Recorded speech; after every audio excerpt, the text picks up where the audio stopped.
I booked the best suite to make you jealous. Marcus had texted Adriana with a photo of him and his girlfriend on her cruise ship. Day 2. Captain's dinner. Adriana walked in wearing the owner's pin. "Good evening, Mrs. Sterling," the captain greeted her. Marcus choked on his lobster. His girlfriend's eyes went wide. "You own this ship?" Then the children's coordinator appeared with Adriana's triplets. "Mommy!" They ran to her. Marcus saw their faces. His face, times 3. Adriana smiled. "Enjoy your new cabin, Marcus. Deck 1, next to the engine room." But before we dive into the full story, let me know where you're watching from and what time it is. Now, subscribe to the channel, and let's get started. Look at this. Just look at this. Marcus Williams stood in front of the floor-to-ceiling window of his Miami apartment. He held his phone in his hand. On the screen was a photo of a massive white cruise ship. $12,000 for 2 weeks. First class. The Ocean Pearl. This is going to be perfect. He was talking to himself. He did this often. Marcus was 42 years old. He had dark curly hair and brown eyes. He worked as a real estate agent in Miami, Florida. His apartment had a view of the water. Everything looked expensive. The furniture, the decorations, the watch on his wrist. But Marcus was not really rich. He spent almost all his money trying to look successful. He needed people to think he was winning at life. 2 years ago, Marcus divorced his wife. Her name was Adriana. The divorce was terrible. Marcus had an affair with a woman from his office. Adriana found out. She was hurt and angry. The marriage ended. Marcus took half of their savings. He moved from Atlanta, Georgia, to Miami, Florida.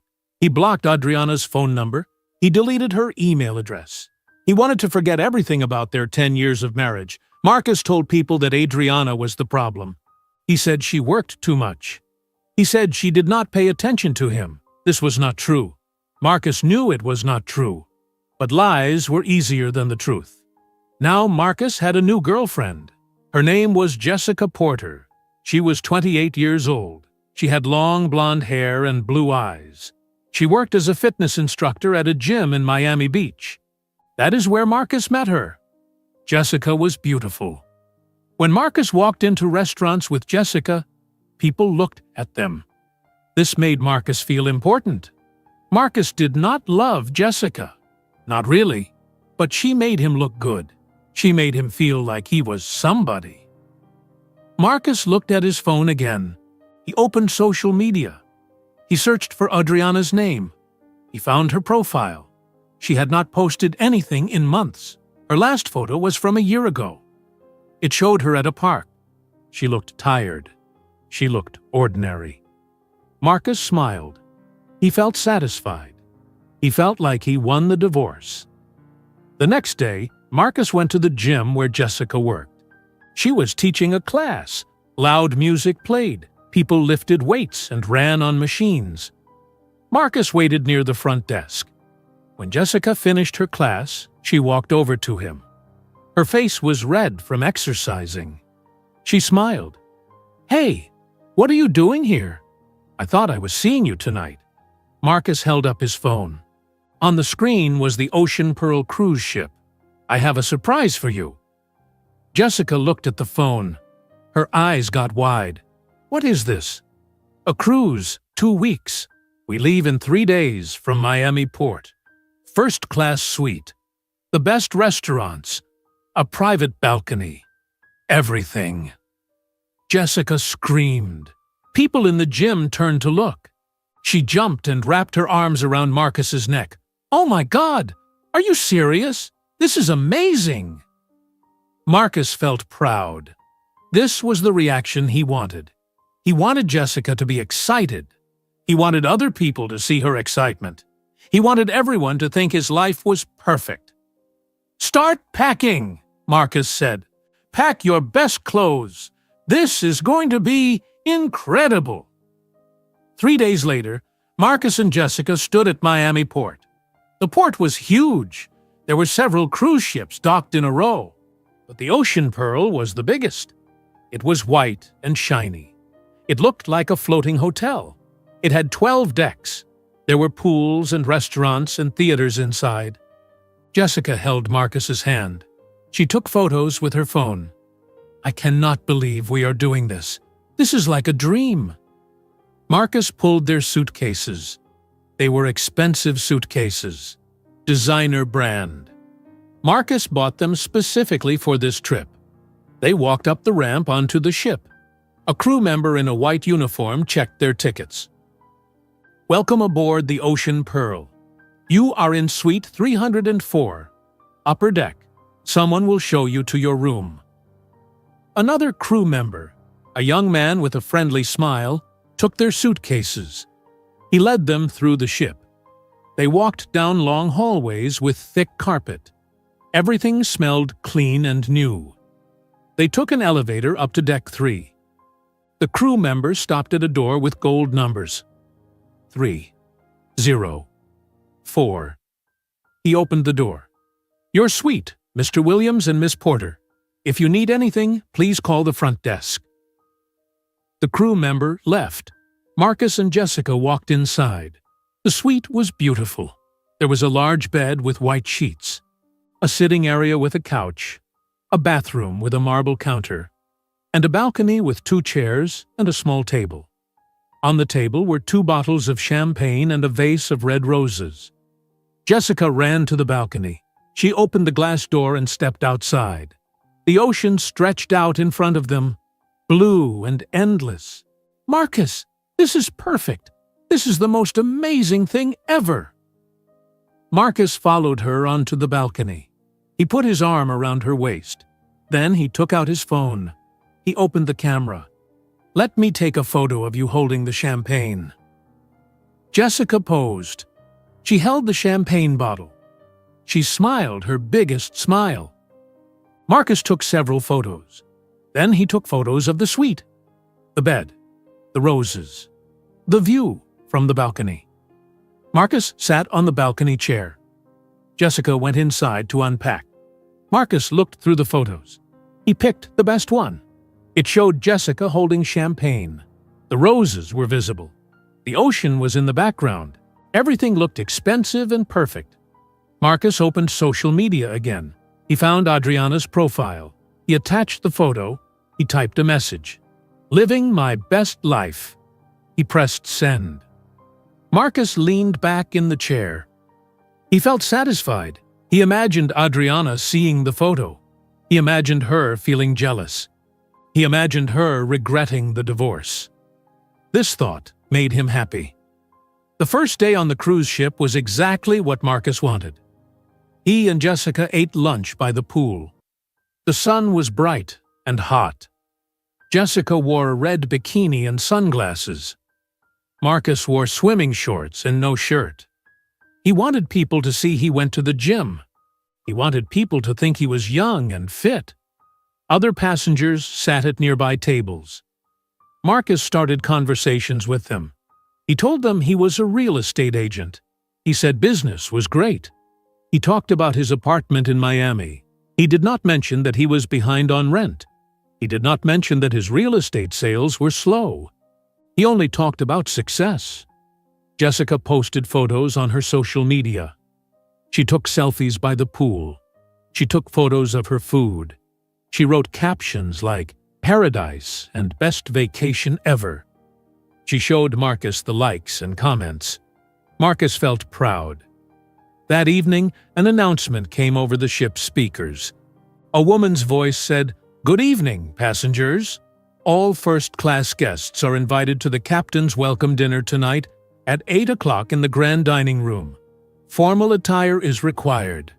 We look forward to seeing you there." Jessica looked at Marcus with excitement. "A formal dinner! I brought the perfect dress." At 7:30, Marcus and Jessica got dressed in their suite. Marcus wore a black suit with a white shirt and black tie. Jessica wore a tight red dress and high heels. She put on makeup and jewelry. She looked beautiful. Marcus looked at himself in the mirror. He looked successful. He looked like a winner. They walked to the grand dining room. The room was on deck 5. When they entered, Marcus stopped walking. His mouth opened slightly. The room was incredible. Crystal chandeliers hung from the ceiling. The floors were white marble. The tables had white tablecloths and gold chairs. Classical music played softly. Everything looked like a palace. A host in a tuxedo led Marcus and Jessica to their table. It was near the center of the room. Marcus ordered a bottle of wine, the most expensive one on the menu, $150. He did not care about the price. He wanted people at nearby tables to hear him order it. The wine arrived. Marcus and Jessica drank and talked. Jessica looked around the room with wide eyes. "Everyone here looks so rich. Do you think we fit in?" Marcus poured more wine into his glass. "Of course we fit in. We belong here." He said this confidently. But inside, Marcus always worried about fitting in. He always worried people would discover he was not as successful as he pretended to be. At exactly 8 o'clock, the room went quiet. The music stopped. Everyone turned to look at the main entrance. The captain stood up from his table. He was an older man with gray hair and a white uniform covered in gold medals. A woman walked through the entrance. She wore a navy blue evening gown that touched the floor. Her dark brown hair was pulled back in an elegant style. Diamond earrings sparkled on her ears. She wore a gold pin on her dress. The pin was shaped like a ship's wheel. She walked slowly, confidently. Every person in the room watched her. The captain smiled. He walked toward the woman. He spoke loudly so everyone could hear. "Good evening, Mrs. Sterling. Welcome aboard your ship." Marcus felt his hand go numb. The wine glass slipped from his fingers. It fell and hit the marble floor. Glass shattered everywhere. Red wine splashed on his pants. On the white tablecloth, people at nearby tables turned to look at him. But Marcus did not notice. He was staring at the woman in the navy blue gown. It was Adriana, his ex-wife. But she looked completely different. She looked wealthy. She looked powerful. She looked like someone important. Adriana owned this ship. She owned the Ocean Pearl. Marcus could not breathe. His heart pounded in his chest. Jessica grabbed his arm. "Marcus, what is wrong? Do you know her?" Before Marcus could answer, 3 children ran into the dining room. 2 boys and 1 girl. They were small, maybe 5 years old. They wore matching white outfits, white pants, white shirts. They ran toward Adriana. Their voices were loud and happy. "Mommy! Mommy!" Adriana turned toward the children. She smiled. She bent down and picked up the little girl. The 2 boys hugged her legs. Marcus stared at the children. His whole body went cold. The children had dark curly hair, just like his. They had brown eyes, just like his. The little girl had his exact smile. The boys had his nose, his chin. They were his children. Marcus's mind could not understand what he was seeing. How? When? Why did he not know? Adriana looked up. Her eyes found Marcus across the room. She did not look surprised. She did not look angry. She looked calm, in control. She put the little girl down. She walked slowly toward Marcus's table. The children followed her. The entire room watched in silence. Adriana stopped next to Marcus's table. She looked down at him. Her voice was steady and polite. "Mr. Williams, there has been a mistake with your cabin assignment. You will be moved to Deck 1, Room 108, next to the engine room. Your new room is ready now." She raised her hand. 2 crew members in uniform appeared immediately. They stood on either side of Marcus's chair. Jessica stood up. Her voice was loud and panicked. "What is happening? Who are you?" Adriana did not look at Jessica. She kept her eyes on Marcus. "These gentlemen will escort you to your new accommodations. Enjoy the rest of your cruise." Adriana turned and walked away. The three children followed her. Marcus sat frozen in his chair. He could not move. He could not speak. He could not think. One of the crew members touched his shoulder gently. "Sir, please come with us." Marcus stood up slowly. His legs felt weak. Jessica grabbed her purse. She was talking, asking questions, but Marcus could not hear her words. All he could hear was the sound of his own heartbeat. All he could see was the faces of those three children. His children. Children he never knew existed.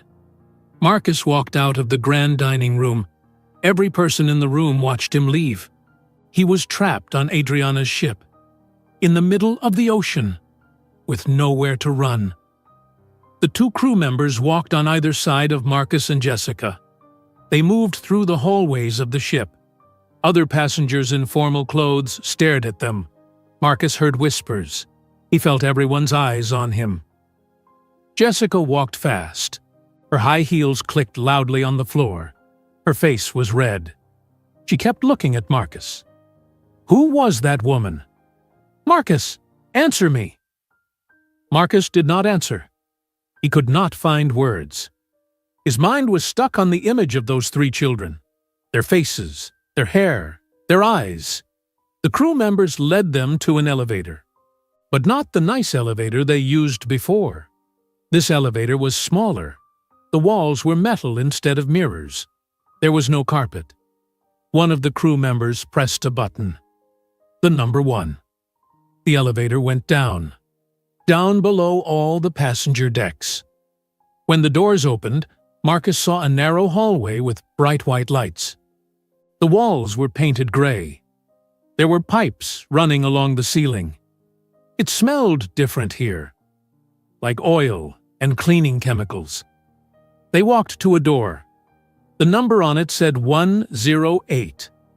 One of the crew members unlocked it with a key card. He pushed the door open. "This is your room for the rest of the cruise. If you need anything, you can call the front desk." The crew member handed Marcus a key card. Then both crew members walked away quickly. Their footsteps echoed in the hallway. Jessica pushed past Marcus. She walked into the room. Then she stopped. She looked around slowly. Her mouth opened. No. This cannot be our room." Marcus walked in behind her. He looked around. The room was tiny, maybe half the size of their original suite. There was one small bed pushed against the wall, a metal desk, one chair. The walls were white and plain. There were no decorations, no flowers, no champagne. Jessica walked to the far wall. She touched it. "There is no window." "Marcus, there is no window." She was right. The room had no window at all. Just 4 white walls and a door. Jessica opened another door inside the room. It was the bathroom. She looked inside and made a disgusted sound. "The bathroom is the size of a closet. I can barely turn around in here." Marcus sat on the edge of the bed. He put his head in his hands. Suddenly, a loud noise started. It was a deep, rumbling sound. The whole room vibrated. The bed shook. The desk shook. The noise was constant and very loud. Jessica covered her ears with her hands. "What is that noise?" Marcus remembered what Adriana said. Next to the engine room. They were right next to the ship's engine. The noise would never stop. Not as long as the ship was moving. Jessica spun around to face Marcus. Her face was angry now. Not excited anymore. Not happy. Angry. "Explain. Right now. Who was that woman? How does she own this ship? And who were those kids?" Marcus looked up at her. His voice was quiet. "That woman was Adriana, my ex-wife." Jessica stared at him. "Your ex-wife? Your ex-wife from Atlanta?" "Yes." "Your ex-wife owns a cruise ship?" "I guess so. I did not know. I had no idea." Jessica's voice got louder. "You had no idea your ex-wife is rich? You had no idea she owns cruise ships? What else do you not know?" Marcus stood up. He started to feel defensive. "When we were married, she was a hotel manager. She made normal money. We lived in a normal house. I do not know how she got rich. I have not talked to her in 2 years." Jessica walked to the desk. She picked up the room phone. She pressed 0 for the front desk. Someone answered. "Yes, hello. This is Jessica Porter in room 108. There has been a terrible mistake. We are supposed to be in suite 304. Someone moved us to this horrible room, and we need to be moved back immediately." Jessica waited. She tapped her foot. Marcus watched her. The person on the phone was talking. Jessica's face changed. She looked frustrated. "What do you mean there are no other rooms? We paid for a first-class suite. We paid $12,000. More talking on the other end. Jessica's hand gripped the phone tighter. "I do not care if the ship is fully booked. Figure it out." She slammed the phone. She picked it up again immediately. She pressed 0 again. "Yes, hi. I just called. I need to speak to a manager. This is unacceptable." The same thing happened. Jessica yelled. The person on the phone gave polite answers. Nothing changed. Jessica called 3 more times. Each time the answer was the same. No other rooms available. Nothing they could do. So sorry for the inconvenience. Finally, Jessica gave up. She threw herself on the bed. The bed was hard and narrow. She bounced slightly. Marcus sat on the chair. He looked at the floor. The engine noise filled the room. It was so loud they had to raise their voices to hear each other. "Marcus, what is happening? Why is your ex-wife doing this to us?" Marcus shook his head. "I do not know." "And those kids, those 3 kids, did you see them?" "Yes. They looked like you." Marcus closed his eyes. His voice was barely a whisper. "I know." Jessica sat up on the bed. She stared at Marcus. "Wait, are you saying those are your children?" "I do not know. Maybe. I think so." "You think so? How can you not know?" Marcus opened his eyes. He looked at Jessica. He felt exhausted. "I do not know, Jessica. I did not know about them until tonight. I have never seen them before." Jessica's voice was sharp. "How old were they? 4, 5? "Around 5, I think." "We got divorced 2 years ago, right? That is what you told me." "Yes, 2 years ago." Jessica did the math in her head. Her eyes went wide. "So she was pregnant when you divorced her?" Marcus had been thinking the same thing. The timeline made sense. If the kids were 5 years old, Adriana would have been pregnant during the divorce. Maybe she did not know yet. Or maybe she did know. Marcus remembered something. Right after the divorce, his phone rang constantly. Unknown numbers. He blocked them all. Letters came to his apartment. He saw Adriana's handwriting on the envelopes. He threw them away without opening them. He did not want to hear her anger. He did not want to fight anymore. What if those calls were not about anger? What if those letters were not about fighting? What if Adriana was trying to tell him about the pregnancy? Marcus felt sick to his stomach. "I blocked her number," he said quietly, "after the divorce. I blocked her number and her email. I moved to Miami and did not tell anyone my new address." Jessica stared at him. "Why would you do that?" "Because I did not want to deal with her. I wanted a fresh start." Jessica stood up. She grabbed her suitcase and threw it on the bed. She started pulling out clothes. "This is insane. This whole thing is insane. I came on this cruise to relax and have fun. Instead, I am stuck in a room the size of a prison cell with engine noise and your crazy ex-wife drama." Marcus did not respond. He was thinking about the children, the little girl with his smile, the 2 boys with his eyes. They were 5 years old. 5 years of life he knew nothing about. 5 years of birthdays and first words and first steps. He missed all of it. Jessica kept complaining. She talked about how embarrassing the dinner was, how everyone saw them get kicked out, how her vacation was ruined. Marcus stopped listening. He stared at the wall. That night, neither of them slept. The bed was too small for 2 people. Jessica took most of the space. Marcus lay on the very edge. The engine noise was too loud. The room was too hot. The bed shook constantly from the vibrations. Jessica cried at one point. She said this was the worst vacation of her life. Marcus felt bad, but he could not comfort her. He could not think about anything except those children. When morning finally came, Marcus got out of bed. Jessica was still asleep. He got dressed quietly. He left the room and went to find the breakfast buffet. The ship had a passenger guide in the hallway. Marcus looked at it. The buffet was on Deck 9. Marcus took the elevator up. When he stepped onto Deck 9, everything looked different. It was bright and beautiful again. Large windows, nice carpet, comfortable furniture. It was like entering a different world. The buffet was in a large room with many tables. Passengers sat eating pancakes and fruit and eggs. Marcus got a plate of food.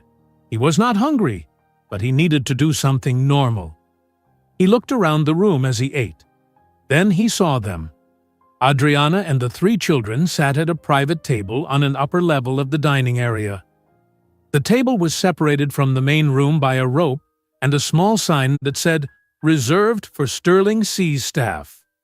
The children ate pancakes. Adriana cut the food into small pieces for the little girl. The 2 boys talked and laughed. A woman in a navy blue uniform stood near the table. She had short gray hair and a serious face. She watched the room carefully, like a guard.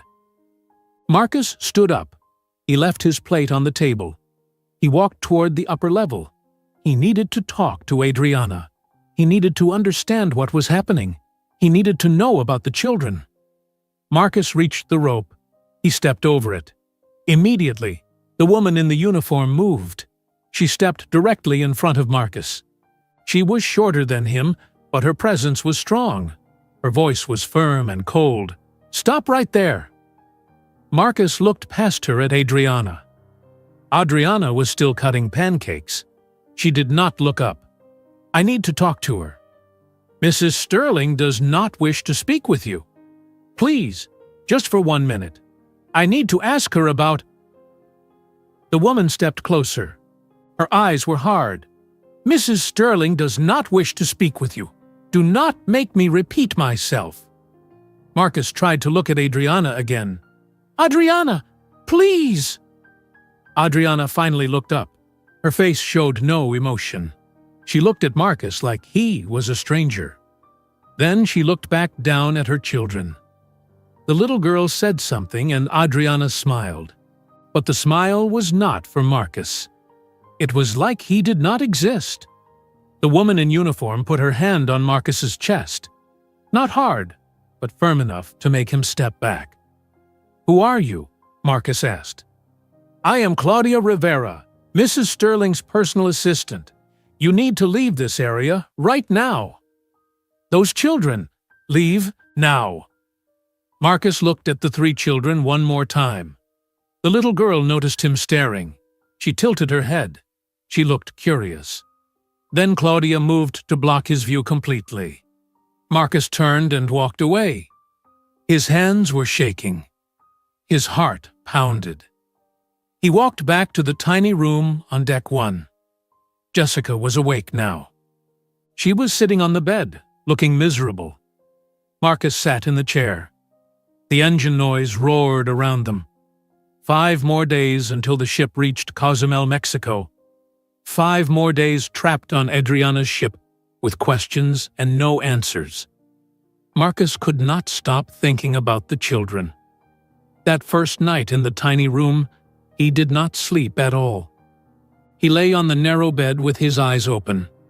The engine noise roared.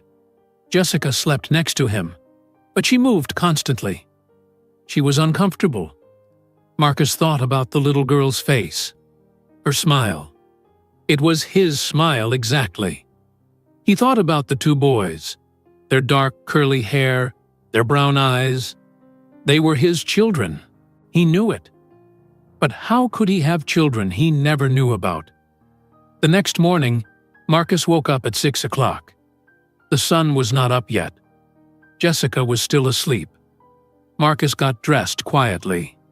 He left the room and went up to the passenger decks. The ship was quiet this early. Most people were still sleeping. Marcus walked to deck 7 where the outdoor pools were. He stood behind a large pillar. He waited. At 7 o'clock, the ship's kids' club opened. It was a large area with toys and games and books. Marcus watched the entrance. At 7:30, Adriana arrived with the 3 children. A young woman in a kids' club uniform greeted them. "Good morning, Mrs. Sterling. Good morning, kids." The children said good morning back. Their voices were happy and loud. The young woman bent down to talk to them. "Ethan, we have new Lego sets today. I saved the big one for you." One of the boys smiled. He had a serious face, but his eyes lit up. "Really? The one with the airplane?" "Yes, that one." The other boy, who looked almost exactly like the first boy, spoke quietly. "Do you have any new dinosaur books?" "We do, Noah. 3 new ones came yesterday. You can read them all." The little girl jumped up and down. "Can we dance today? Please? I want to dance." The young woman laughed. "Of course, Lily. We will have dance time after snack time." So those were their names: Ethan, Noah, Lily. Marcus watched as Adriana kissed each child on the head. She said something to them that Marcus could not hear. Then she turned and walked away. She walked right past Marcus's pillar. She did not see him, or maybe she did see him and chose to ignore him. Marcus stayed and watched the children. Ethan went straight to a table with Lego blocks. He started building something. His face was focused and serious. Noah picked up a book and sat in a corner by himself. He read quietly. Lily ran to a speaker playing music. She started spinning and dancing. She laughed loudly. Marcus felt something hurt in his chest. These were his children. They were 5 years old. He missed their entire lives. Every morning after that, Marcus did the same thing. He woke up early. He went to the kids' club area. He stood behind the pillar and watched Ethan, Noah, and Lily. He learned their routines. Ethan always built things. He was patient and careful. Noah always read books about animals, especially dinosaurs and ocean creatures. Lily always danced and sang. She made friends with all the other children easily. Marcus also saw Adriana throughout the day. She took the children to the pool. She ate lunch with them on the upper deck. She walked with them around the ship. And always, Claudia was nearby, watching, protecting. Marcus tried to approach Adriana again on the second day. He saw her alone on deck 10, looking at the ocean. He walked toward her. Before he got close, Claudia appeared from nowhere. She stepped between them. "I told you yesterday, Mrs. Sterling does not wish to speak with you. I just need 5 minutes, please." "No, those children are mine. I have a right." Claudia's face became hard. Her voice became sharp. "You have no rights here. Leave Mrs. Sterling alone or I will have security escort you to your room and keep you there." Marcus backed away. On the third day, Marcus tried again. He waited outside the dining room where Adriana took the children for breakfast. When she walked out, Marcus stepped in front of her. "Adriana, please, just talk to me for 1 minute." Adriana stopped. She looked at him. Her face showed nothing. No anger, no sadness, nothing. Then Claudia was there again. She grabbed Marcus's arm. "Stop trying. You are embarrassing yourself." Marcus pulled his arm away. I need to know about the children. When were they born? Why did you not tell me?" Adriana finally spoke. Her voice was calm and cold. "I tried to tell you. You made it impossible." Then she walked away with Claudia following her. Marcus stood in the hallway feeling helpless. Back in the tiny room, things got worse with Jessica. She spent most of her time lying on the bed or sitting by the pool. When she was in the room with Marcus, she was angry. "You have been gone every morning. Where do you go?" Marcus sat on the chair. He did not want to answer. "I just walk around the ship." "You are lying. You are following her, are you not? Your ex-wife and those kids." Marcus did not deny it. Jessica stood up. Her face was red. "I cannot believe this. You brought me on this cruise to make her jealous. I was just a prop. You do not care about me at all." Marcus looked at the floor. "That is not true." "Yes, it is. You never told me your ex-wife was rich. You said she was nobody. You said she worked at a hotel and was boring. You made me think you were the successful one. But she owns this entire ship. She owns multiple ships. And you are stuck in this horrible room next to the engine." Jessica grabbed her phone. She tried to use the internet, but the connection in this room was terrible. She threw the phone on the bed. "I cannot even post on social media. Everyone is going to think I am having an amazing vacation, but really, I am trapped in hell." They fought like this every day. The room was so small they could not escape from each other. The engine noise made everything worse. They had to yell to be heard, which made every conversation feel like an argument. On the fourth day, Marcus needed a break. He went to one of the ship's bars. It was the middle of the afternoon. Only a few people were there. Marcus sat on a stool and ordered a beer. The bartender was a friendly man with a name tag that said Tom. Tom brought the beer and smiled. "Rough day?" Marcus drank half the beer in one gulp. "You could say that." Tom wiped down the bar. He seemed like the type of person who was easy to talk to. "First time on a cruise?" "Yes. It is not going how I expected." Tom laughed. "Yeah, I have been working on cruise ships for 15 years. I have seen everything. Proposals, breakups, fights, family reunions gone wrong. The ocean brings out the truth in people." Marcus drank more beer. He looked at Tom. "Do you know anything about Mrs. Sterling, the woman who owns this ship?" Tom's face changed. He looked impressed. "Mrs. Sterling? Of course, everyone in the cruise industry knows her. She is famous." "Famous?" "Yeah. She is like a legend. Started with nothing and built an empire in just a few years." Marcus leaned forward. "What do you know about her?" Tom seemed happy to talk. He liked telling stories. "Well, she started a company called Sterling Seas about 3 years ago. At first, people did not take her seriously. A single mom with no experience trying to buy a cruise ship? Everyone thought she would fail, but she was smart. She found investors. She bought a small ship, just 200 passengers. She focused on luxury service and unique routes. The business grew fast. Now she owns 5 ships. This one, the Ocean Pearl, is her biggest. She is worth over $50 million. Forbes magazine did an article about her last year. They called her the self-made Queen of the Seas. Marcus felt dizzy. $50 million. When he was married to Adriana, she made $60,000 a year as a hotel manager. They lived in a small house. They drove normal cars. How did she become so rich? "Did the article say anything about her family?" Marcus asked. Tom nodded. "Yeah, that is the most impressive part. She has triplets, 3 kids. She raised them by herself while building the business. No husband, no family to help.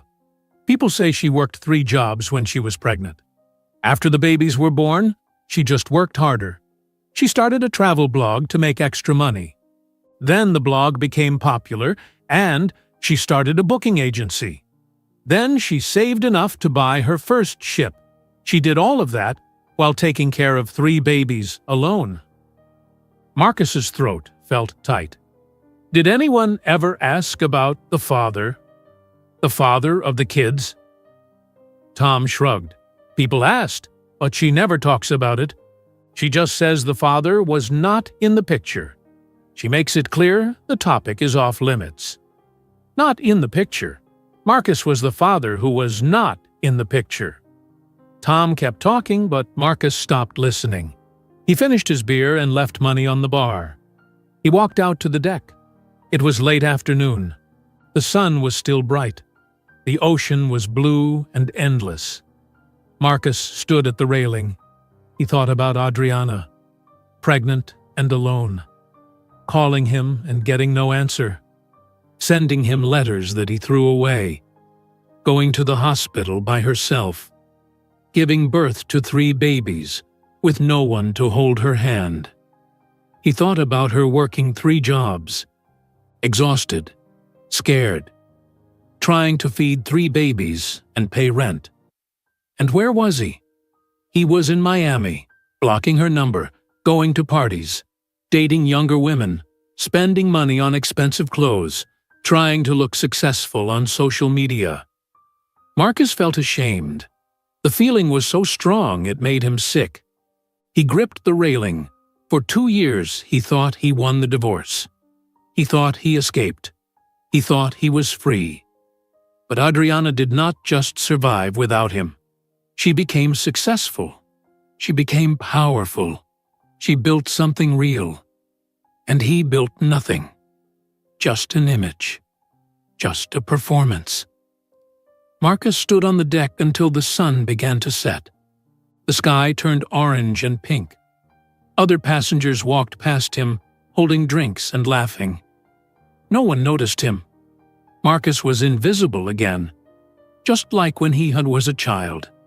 But this time, it was not because the world ignored him.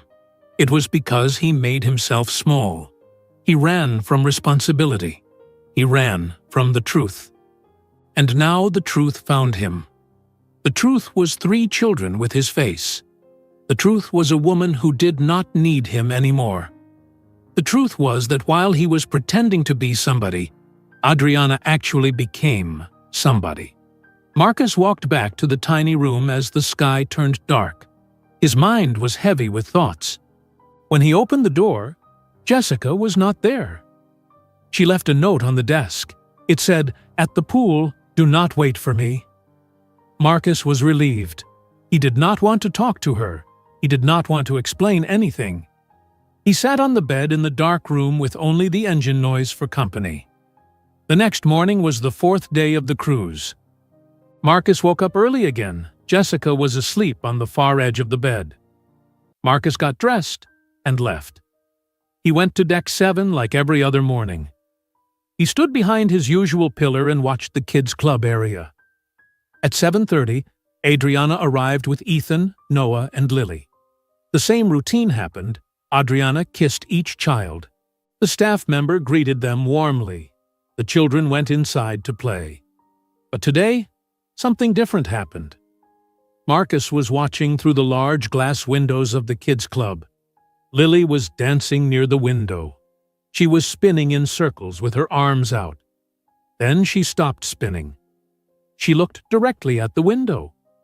Directly at Marcus. Marcus froze. Could she see him? He was standing far away behind a pillar.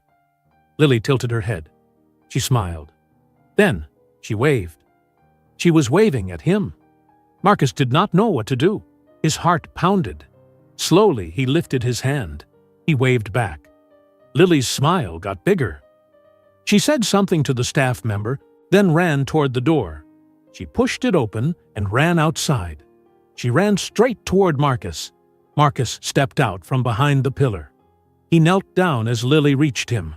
She stopped right in front of him. She was so small. Her dark curly hair was in 2 ponytails. She wore a yellow shirt with a flower on it. "Hi," Lily said. Her voice was bright and happy. "Hi," Marcus said. His voice was shaking. "Why do you always watch us?" Marcus did not know how to answer. He opened his mouth, but no words came out. Lily kept talking. "I see you every day. You stand behind that big thing." She pointed at the pillar. "Are you shy?" Marcus felt tears come to his eyes. He blinked them away. "I am sorry. I did not mean to bother you." "You are not bothering me," Lily said. She looked at his face closely. "You have the same eyes as me. Look." She pointed at her own eyes, then at his. "Do you see? They are the same color." Marcus stared at her. She was right. They had the exact same brown eyes. "Do you want to play with us?" Lily asked. "We have toys inside. Ethan is building a really big airplane. Noah is reading about whales. I am dancing. What do you like to do?" Before Marcus could answer, he heard fast footsteps. Claudia appeared. Her face was angry. She grabbed Lily's hand firmly but not roughly. "Lily, come with me right now." "But Claudia, I was just—" "Now, Lily." Claudia pulled Lily back toward the kids' club. Lily looked over her shoulder at Marcus. She waved again. "Bye." Claudia took Lily inside. Then she came back out. She walked straight to Marcus. Her eyes were hard and cold. "I warned you. I told you to stay away from the children. She came to me. I do not care. Stay away from them. If I see you near them again, I will have security remove you from this ship. Do you understand me?" Marcus felt anger rise in his chest. "Those are my children." Claudia stepped closer. Her voice was low and dangerous. "You have been gone for 5 years. You do not get to call them your children. You are a stranger to them. Stay away." She turned and walked back inside. Marcus stood alone on the deck. His hands were shaking. His chest hurt. That afternoon, Marcus sat in the small library on deck 3. The library was quiet. Only 2 other people were there, reading in the corner. Marcus found paper and a pen at the desk. He started writing. He wrote a note to Adriana. His handwriting was messy because his hand shook. "Adriana, please talk to me. I need to understand what happened. I need to know about the children. Please give me 5 minutes. Marcus." He folded the paper. He walked to the front desk on deck 5. A young woman in a uniform smiled at him. "Can I help you, sir?" "Can you deliver this note to Mrs. Sterling? It is important." The young woman's smile faded slightly. She looked uncomfortable. "I can try, sir, but I cannot promise Mrs. Sterling will receive it. Please, just try." The young woman took the note. "I will do my best." Marcus went back to the tiny room. Jessica was there. She was sitting on the bed with her arms crossed. Her face was red. She had been crying. "Where have you been?" she asked. "I was at the library." "You are lying." Marcus sat in the chair. He was too tired to fight. "I am not lying." Jessica stood up. Her voice got loud. "I spent the whole day at the pool. Do you know what people were saying? Do you know what I heard?" Marcus did not answer. "Everyone is talking about us, about what happened at the dinner. They are saying your ex-wife kicked you out because you owe her money. They are saying you are a deadbeat dad. I did not even know about the kids. That is worse. That makes it worse.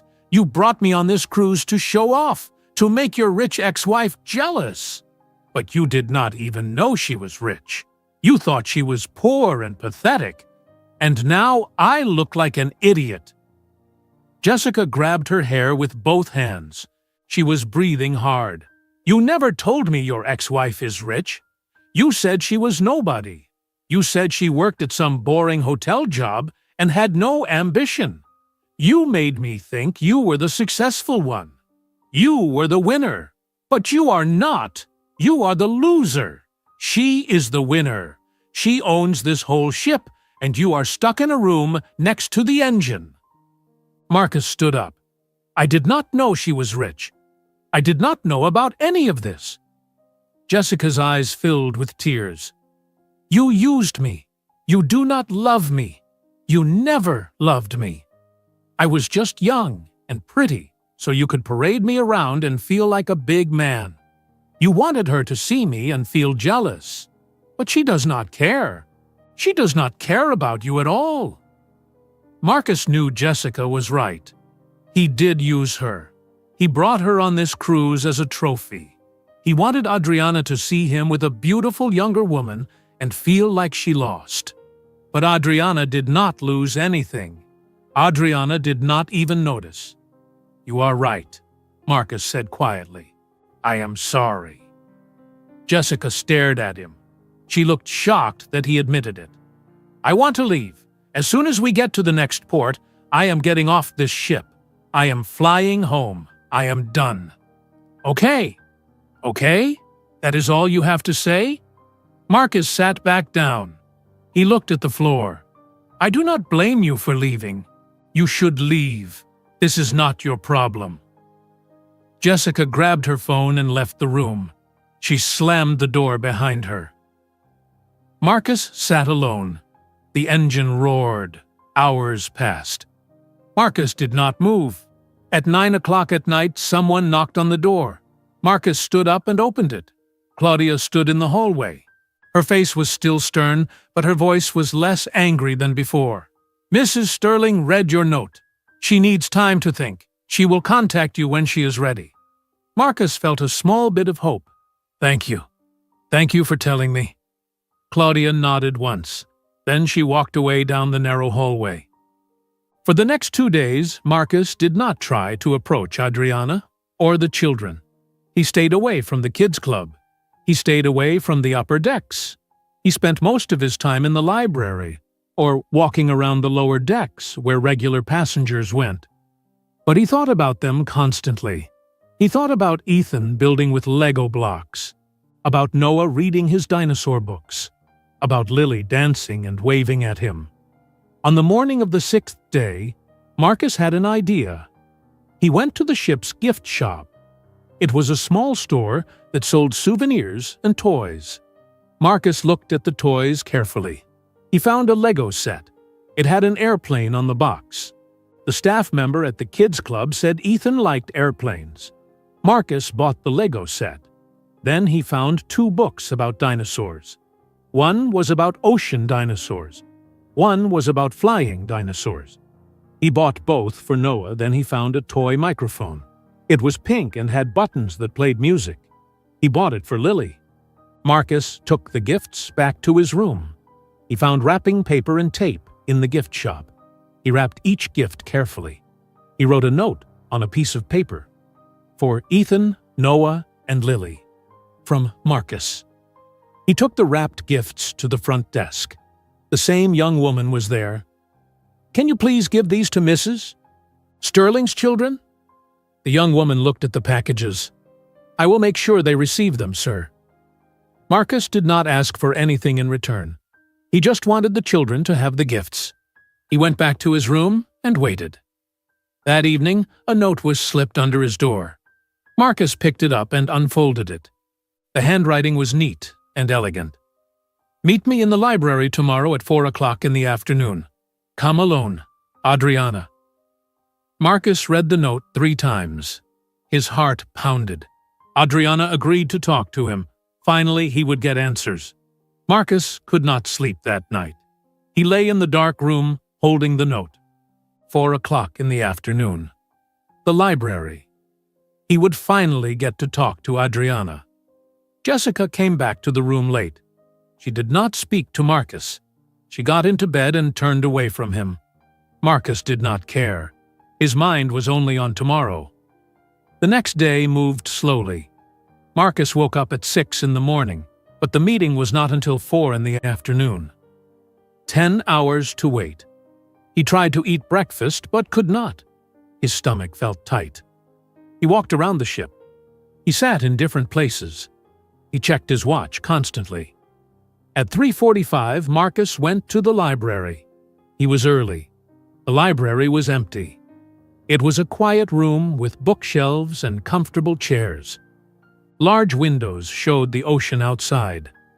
Marcus sat in a chair near the window. He waited. At exactly 4 o'clock, the door opened. Adriana walked in. She wore jeans and a white blouse. No jewelry except small earrings. Her hair was pulled back in a simple ponytail. She looked tired. Marcus stood up quickly. "Thank you for coming. Thank you for agreeing to talk to me." Adriana walked to a chair across from him. She sat down slowly. Her face was calm, but her eyes were guarded. "I am not doing this for you. I am doing this because my children are starting to notice you. Lily came back from the kids' club yesterday and asked me who you are. She said you watch them every day. I will not lie to my children." Marcus sat back down. His hands were shaking, so he put them in his lap. "Adriana, I need to know what happened. When were the children born? Why did you not tell me?" Adriana's face did not change. Her voice stayed calm. "I tried to tell you. You made it impossible." "What do you mean?" Adriana took a breath. She looked out the window at the ocean for a moment. Then she looked back at Marcus. "I found out I was pregnant 6 weeks after our divorce was finalized. I took a test in my bathroom. I saw the positive result, and I sat on the floor for an hour. I could not move. I could not think. I was alone. Completely alone. My parents died years ago. I had no siblings, no close family, and my husband just left me." Marcus felt his chest tighten. "I tried to call you. I called from my phone. You blocked me, so I borrowed phones from friends. I called from work phones, from random numbers. I called 50 times. You never answered. Every call went to voicemail or the number was blocked." Marcus remembered blocking unknown numbers. He thought Adriana was harassing him. He thought she was angry about the divorce. Adriana continued, "I sent you letters. I sent them to your last address in Atlanta. They came back. You moved and did not leave a forwarding address. I even hired a private investigator to find you in Miami. But you covered your tracks well. You did not want to be found. I did not know you were trying to tell me about a pregnancy. I thought you were just angry." "I was not angry." Adriana's voice got louder for the first time. Then she controlled it again. "I was not angry. I was scared. I was pregnant and terrified, and I needed help." Marcus felt sick. "I went to my first ultrasound appointment alone. I sat in the waiting room by myself. I went into the examination room by myself. The doctor put the cold gel on my stomach and turned on the machine. She moved the wand around. Then she stopped. She looked at the screen very carefully. She said, 'Mrs. Williams, there are 3 heartbeats. You are having triplets.'" Adriana's eyes filled with tears, but she did not cry. I stared at that screen. 3 tiny shapes. 3 babies. I asked the doctor if she was sure. She was sure. I left that office and sat in my car for 2 hours. I did not know what to do. I did not have enough money for 1 baby. How would I take care of 3? Marcus tried to speak, but no words came out. I worked 3 jobs while I was pregnant. I cleaned houses in the morning starting at 5 o'clock. I worked my hotel manager job from 10 until 6. I did bookkeeping for small businesses at night. I slept maybe 4 hours a night. My body hurt all the time. My feet swelled. My back ached. But I kept working because I needed money. Adriana, I am so sorry. Let me finish. Marcus closed his mouth. I gave birth alone in a hospital in Savannah, Georgia. It was a Tuesday afternoon, February 14th. I drove myself to the hospital because the contractions were too strong. A nurse checked me in. They took me to a delivery room. There were doctors and nurses, but no one I knew. No one to hold my hand. No one to tell me it would be okay. A tear ran down Adriana's face. She wiped it away quickly. 3 babies were born that day. Ethan first, then Noah 2 minutes later, then Lily 3 minutes after that. They were small and fragile. The nurses put them in my arms one at a time. I looked at each of their faces, and I made a promise. I promised I would give them everything. I would never let them feel abandoned. I would build a life for them. Marcus was crying now. Tears ran down his face openly. After I brought the babies home, I kept working. I worked every single day. I started a travel blog to make extra money. I wrote articles about budget travel during their naps. The blog became popular. Then I started a booking agency. I helped people plan trips, and I took a commission. I saved every penny. Adriana's voice became stronger. When the triplets were 2 years old, I went to a cruise industry conference. I met Claudia Rivera there. She worked in cruise operations for 30 years. I told her my idea. I wanted to start a luxury cruise company focused on personalized service. She believed in me. Together, we found investors. We bought our first ship, just a small one with 200 passengers. But it worked. The business grew. We bought a second ship, then a third, then this one. Sterling Seas is now worth over $100 million. Marcus stared at her. You built an empire. I built a life for my children. That is not the same thing. Marcus wiped his face with his hands. Why did you not try to find me after you became successful? You had resources then. You could have hired lawyers.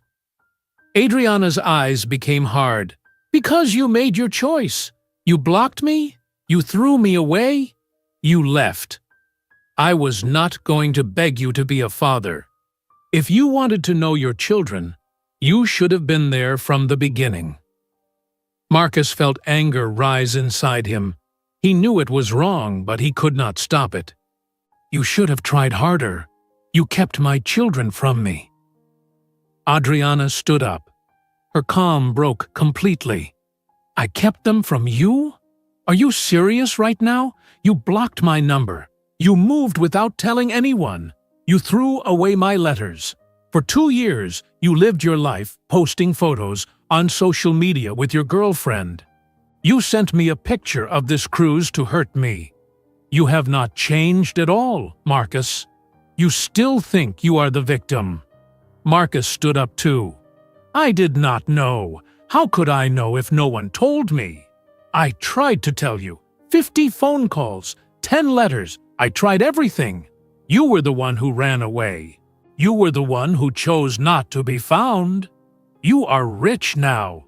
You could have found me easily if you really wanted to. Adriana's voice became cold and sharp. I did not want to. Do you understand? After a while, I did not want to find you.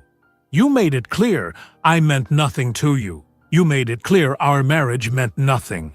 So I decided my children did not need a father who did not want them. They were better off without you. The words hit Marcus hard. That was not your decision to make. Yes, it was. I am their mother. I was there every single day. Where were you? Marcus had no answer. Adriana grabbed her purse from the chair. This conversation is over. Stay away from me and my children. Adriana, wait. No, I gave you a chance to talk. You turned it into an argument. You blamed me for your choices. You have not changed at all. She walked to the door. Adriana, please. She stopped with her hand on the door handle. She did not turn around. My children asked about the gifts. Ethan loved the Lego airplane. Noah loved the dinosaur books. Lily has not put down that microphone. They asked who Marcus is. I told them the truth. I told them you are their father. Now Lily wants to meet you. Ethan wants to know where you have been. Noah is scared you will disappear again. Adriana opened the door. I do not know what to tell them, because I do not know if you will disappear again either. She walked out. The door closed behind her. Marcus stood alone in the library. The sun was setting outside the window. The sky was orange and red. Marcus sat down. He put his head in his hands. He realized something. This was his point of no return. He could keep being defensive. He could keep blaming others. Or he could finally take responsibility for the first time in his life. Marcus sat in the library until the sun disappeared completely. The room became dark. He did not turn on any lights. He just sat there thinking. Everything Adriana said was true. He blocked her number because he did not want to face her. He threw away her letters because he was a coward. He ran to Miami and hid. He spent 2 years trying to prove he was happy, but he was just running from his guilt. Adriana was pregnant and scared, and she tried to reach him 50 times. 50 times. And he ignored every single attempt. Marcus stood up slowly. His whole body felt heavy. He walked back to the tiny room on deck 1. When he opened the door, Jessica was packing her suitcase. She was folding clothes and putting them in neat stacks. "What are you doing?" Marcus asked. Jessica did not look at him. "We dock in Key West tomorrow morning. That is in Florida. I am leaving. I am going to fly back to Tampa from there." "Jessica, do not try to stop me. I already decided." Marcus sat on the chair. He watched her pack. "I am not going to stop you." Jessica stopped folding. She turned to look at him. She looked surprised. "Really? You are just going to let me go?" "Yes." "You are not going to apologize? You are not going to beg me to stay?" Marcus shook his head. "No, you are right to leave. I used you. I brought you on this cruise for the wrong reasons. I am sorry for that. But I cannot give you what you want. I cannot be who you need me to be." Jessica stared at him for a long moment. Then she went back to packing. She seemed hurt that he was not fighting for her. But Marcus felt nothing. He saw clearly now. Jessica was never important to him. She was just part of his performance. That night, Marcus did not sleep again. He thought about what he needed to do. He thought about the children. Ethan, Noah, Lily. They were asking about him. They wanted to know who he was. The next morning was day 8 of the cruise. Marcus woke up at 6 o'clock. The ship's engines sounded different. They were slowing down. Marcus looked at the cruise schedule. The ship was docking in Key West at 8 o'clock in the morning. Jessica was already awake. She was dressed and ready. Her suitcases were by the door. "I am leaving as soon as they let passengers off," she said. "Okay? That is all you have to say?" Marcus looked at her. "I hope you have a safe flight home. I am sorry I wasted your time." Jessica picked up her purse. Her eyes were red. "You know what the worst part is? I actually liked you. I thought we had something real, but you were just using me to make yourself feel important." "You are right. I am sorry." Jessica opened the door. She looked at Marcus one more time. "I hope you figure out your life, Marcus, because right now, you are a mess." She left. The door closed behind her. Marcus heard her suitcases rolling down the hallway. He sat on the bed in the quiet room. He felt relieved. Jessica was gone. Now he could focus on what mattered. At 8:30, the ship docked in Key West. Marcus heard the announcement over the speakers. Passengers who wanted to explore the island could leave the ship. They needed to be back by 6 o'clock in the evening. Most passengers left to see Key West. Marcus heard them in the hallways, excited and talking loudly. But Marcus stayed on the ship. He went to the library on deck 3. The library was empty and quiet. Everyone was off the ship. Marcus found paper and a pen at the desk. He sat down. He started writing a letter to Adriana. He wrote for 2 hours. He crossed out words and started over many times. Finally, he had something he felt was honest. The letter said, "Adriana, I do not know how to start this letter.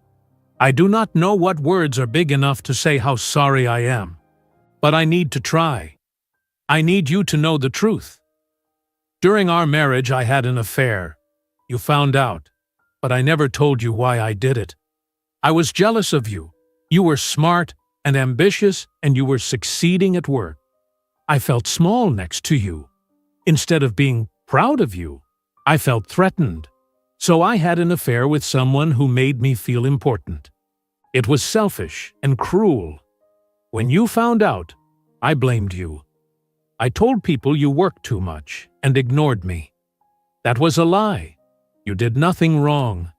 I was the problem. After the divorce, I blocked your number because I was a coward.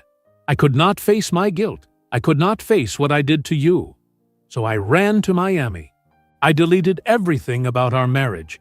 I pretended it never happened. For 2 years, I spent money I did not have. I bought expensive things. I dated a younger woman. I posted photos on social media. I did all of this to make you jealous. I wanted you to think I was winning.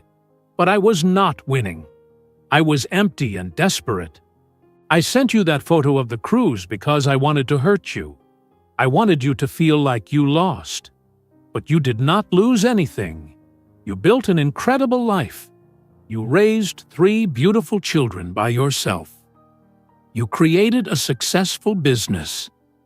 You became someone amazing. And I became nothing. I know I do not deserve to know my children. I understand that. I abandoned you when you needed me most. I cannot change the past. But I am asking for a chance to be part of their future. Not because I have a right to it, but because they deserve to have a father who will show up. I want to be that father. If you give me a chance, I will prove it. Marcus? Marcus read the letter 5 times. His hands were shaking. He folded it carefully. He put it in an envelope. He walked to the front desk. A different staff member was there today. An older man with kind eyes. "Can you please deliver this to Mrs. Sterling's suite?" The man took the envelope. "I will make sure she receives it personally, sir." "Thank you." Marcus went back to his room. He sat on the bed. He waited. Hours passed slowly. The ship was quiet because most passengers were still exploring Key West. Marcus stared at the wall. He did not check his phone. He did not do anything. He just waited. At 6 o'clock, passengers started returning to the ship. Marcus heard voices in the hallways again. Laughter and excitement. People talking about what they saw in Key West. At 9 o'clock at night, someone knocked on the door. Marcus jumped up. He opened the door. Claudia stood there. Her face was stern as always, but her voice was slightly softer. "Mrs. Sterling read your letter. She read it 5 times. Marcus held his breath. "She needs time to think. She will contact you when she is ready." "Okay, thank you for telling me." Claudia turned to leave. Then she stopped. She looked back at Marcus. "The children received your gifts. They have not stopped talking about them. Ethan built the entire airplane in 1 day. Noah has read both dinosaur books 3 times each. Lily carries that microphone everywhere and sings constantly." Marcus felt his throat get tight. "They are good kids," Claudia said. "They deserve better than what you gave them. But maybe people can change. We will see." She walked away. Marcus closed the door. He felt a small bit of hope for the first time. The next day, Marcus did something different. He stopped watching the children from behind the pillar. Instead, he asked staff members questions. He talked to the young woman who worked at the kids' club. "Excuse me, can I ask you something? The 3 Sterling children. What do they like to do?" The young woman smiled. "Oh, Ethan loves building things. He is very good with Lego blocks. He wants to be an architect when he grows up. Noah loves reading. His favorite subjects are dinosaurs and ocean animals. He is very smart and quiet." Lily loves performing. She dances and sings all day. She is very social and makes friends easily. Thank you. Marcus also talked to the pool staff. He talked to the dining room servers. Everyone who worked with the children spoke about them with warmth. They said Ethan was serious and responsible. Noah was gentle and thoughtful. Lily was joyful and kind. Marcus realized he was learning about his children from strangers. He should have been there to know these things himself. 2 days passed. Marcus stayed quiet. He did not try to approach Adriana or the children. He just waited. On the morning of the 10th day of the cruise, a note was slipped under his door. Marcus picked it up quickly. The handwriting was Adriana's. Meet me in the library today at 3 o'clock in the afternoon. Come alone. Marcus looked at his watch. It was 9 in the morning. 6 hours until the meeting. He took a shower. He put on clean clothes. He waited. At exactly 3 o'clock, Marcus walked into the library. Adriana was already there. She sat in the same chair as before, but this time her face looked different. She looked tired, but also calmer. Marcus sat down across from her. "Thank you for meeting me again." Adriana held a piece of paper in her hands. Marcus recognized it. It was his letter. "I read your letter 5 times, she said quietly. "I cried after the first time. I was angry after the second time. After the third time, I just felt sad. By the 5th time, I felt something else. I felt like maybe you are finally telling the truth." Marcus did not speak. He let her continue. "My children ask me about you every day now. Lily wants to know why you gave them presents. Ethan wants to know where you have been for their whole lives. Noah is scared you will leave again." Adriana looked at Marcus directly. "I built my entire life to prove I did not need you. I built this company to show I could succeed without anyone's help. But my children ask about their father. They see other kids with dads at school. They ask why they do not have one. I cannot keep them from you forever, even if part of me wants to." Marcus felt hope grow in his chest. "I will give you one chance to meet them properly. But there are rules. I will be present the entire time. You cannot make promises you cannot keep. You cannot tell them you will live with them or see them every day. You must be honest. Do you understand?" "Yes, I understand. I will follow any rules you set." Adriana stood up.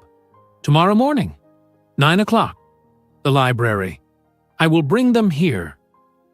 She walked to the door, then she stopped and looked back. "Do not make me regret this, Marcus. If you hurt my children, you will never see them again. I will not hurt them, I promise." Adriana left, where Marcus sat alone. Tomorrow he would meet his children. Really meet them. He was terrified. Marcus did not sleep that night. He lay in the dark room with his eyes open. Tomorrow at 9 o'clock in the morning, he would meet his children. Really meet them. Not watching from behind a pillar. Not for just a few seconds. A real meeting. Marcus thought about what he would say. How do you explain to a 5-year-old child that you did not know they existed? How do you apologize for missing their entire life? At 6 o'clock in the morning, Marcus got up. He took a shower. He shaved carefully. He put on his best shirt. A simple blue button-down shirt. Clean pants. He looked at himself in the small mirror. He looked nervous. He was nervous. Marcus went to the library at 8:30. He was early. He could not wait in that tiny room anymore. The library was empty and quiet. Marcus sat in a chair near the window. He watched the door. His hands would not stop shaking. At exactly 9 o'clock, the door opened. Adriana walked in first. Behind her were Ethan, Noah, and Lily. The 3 children held Adriana's hands. They looked at Marcus with curious faces. Marcus stood up quickly. His heart pounded so hard he could hear it in his ears. Adriana walked slowly toward him. The children followed. When they reached the sitting area, Adriana stopped. She looked at her children. Her voice was gentle, but serious. "Ethan, Noah, Lily, this is Marcus. He is your father." The room went completely silent. The children stared at Marcus. Marcus stared back at them. He did not know what to do with his hands. He put them in his pockets. Then he took them out again. Ethan, the serious boy with the focused eyes, spoke first. His voice was clear and direct. "Where were you before?" The question hit Marcus hard. It was the question he deserved. He slowly knelt down on the floor so he was at the children's eye level. He looked at each of their faces. "I made a very big mistake. I was not there when you were born. I was not there when you were babies. I was not there for 5 years. I am sorry. I cannot change that. But I want to be here now, if you will let me." Tears started running down Marcus's face. He could not stop them. He did not try to hide them. Lily, the little girl with ponytails and the yellow dress, stepped closer. She was braver than her brothers. She reached out and touched Marcus's face with her small hand. "You have the same eyes as me." Marcus looked at her. She was right. They had the exact same brown eyes. Yes, we do." "Why are you sad?" Lily asked. Marcus's voice shook when he answered. "I am sad because I missed so many years with you. I missed your birthdays. I missed your first words. I missed everything. But I am also happy because I get to meet you now." Lily looked at her mother. "Mommy, why is he crying?" Adriana's voice was soft. "Because sometimes grown-ups cry when they feel sad and happy at the same time." Noah, the quiet boy who stayed behind Adriana, did not come closer. He watched Marcus carefully. His eyes were wide and uncertain. Ethan crossed his arms. He looked just like Adriana when he did that. Serious and protective. "Are you going to leave again?" Marcus looked at Adriana. She nodded slightly. Permission to answer. "I live in a different city from you and your mom. I live in Atlanta, Georgia. You live in Charleston, South Carolina. But I promise I will visit you. I promise I will call you. I will not disappear." Ethan thought about this. His face stayed serious. "Mom says promises are important. You have to keep them." "You are right. Promises are very important. I will keep my promises." Lily sat down on the floor next to where Marcus was kneeling. She looked at him closely. "What is your favorite color?" Marcus almost laughed. Such a simple question. Such a normal kid question. "Blue. What is yours?" "Pink and yellow and purple." Noah spoke for the first time. His voice was very quiet. "Do you like dinosaurs?" Marcus turned to look at him. Noah was still standing behind Adriana, but he was listening carefully. "I do like dinosaurs. Do you?" Noah nodded. He did not say anything else. "What is your favorite dinosaur?" Marcus asked gently. Noah thought for a moment. "The Mosasaurus. It lived in the ocean." "That is a good choice. Ocean dinosaurs are very cool." Ethan sat down on a chair. He was not as defensive now, but still careful. "Where do you live? What is your job?" Marcus answered every question honestly. "I live in Atlanta. I work as a real estate agent. That means I help people buy and sell houses." "Do you have a dog?" Lily asked. "No, I do not have a dog. Do you want a dog?" "Yes, but Mommy says we have to wait until we are older." They talked for 30 minutes. Simple questions and simple answers. Marcus learned that Lily's favorite food was macaroni and cheese, that Noah wanted to be a marine biologist when he grew up, that Ethan wanted to design buildings. Adriana watched everything carefully. She did not interrupt. She let the children lead the conversation. Finally, Adriana looked at her watch. "Okay, kids, it is time to go. You have swimming lessons in 20 minutes." All three children stood up. Lily walked over to Marcus. She hugged him quickly. Her arms barely reached around his neck. "Will we see you again?" Marcus looked at Adriana. She nodded once. "Yes, I promise." "Okay, bye, Marcus." Lily ran to the door. Ethan and Noah followed. Noah looked back at Marcus one more time before leaving. He did not wave, but his face was less scared than before. Adriana stopped at the door. She looked at Marcus. "That was a good start. You were honest. They need honesty." "When can I see them again?" "Tomorrow, same time, same place. 30 minutes. Do not be late." "I will not be late." Adriana left with the children. Marcus stayed sitting on the floor. He put his face in his hands. He cried. But this time the tears felt different. Not from shame. From something else. Maybe hope. For the next 3 days, Marcus met with the children in the library. Each visit was supervised by Adriana. Each visit lasted 30 minutes. But during those 30 minutes, Marcus started to know his children. On the second visit, they played board games. Simple games for young kids. Ethan won every game because he thought carefully about each move. Noah was quiet, but smiled when he got a good card.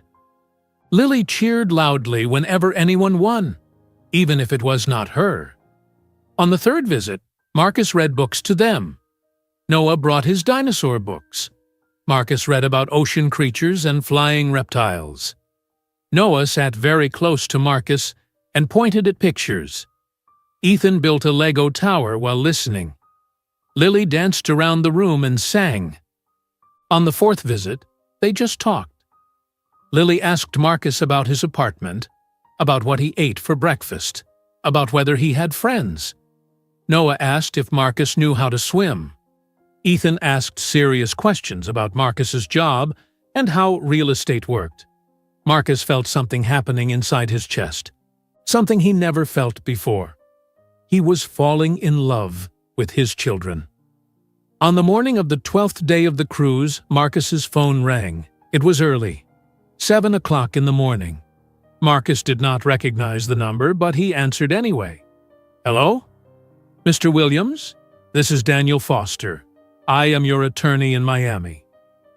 Marcus sat up in bed. He forgot he had an attorney. He hired him to handle the divorce 2 years ago. "Yes? Hello? Why are you calling?" "I received legal paperwork yesterday regarding you. I wanted to contact you immediately." "Are you still on the cruise?" "Yes."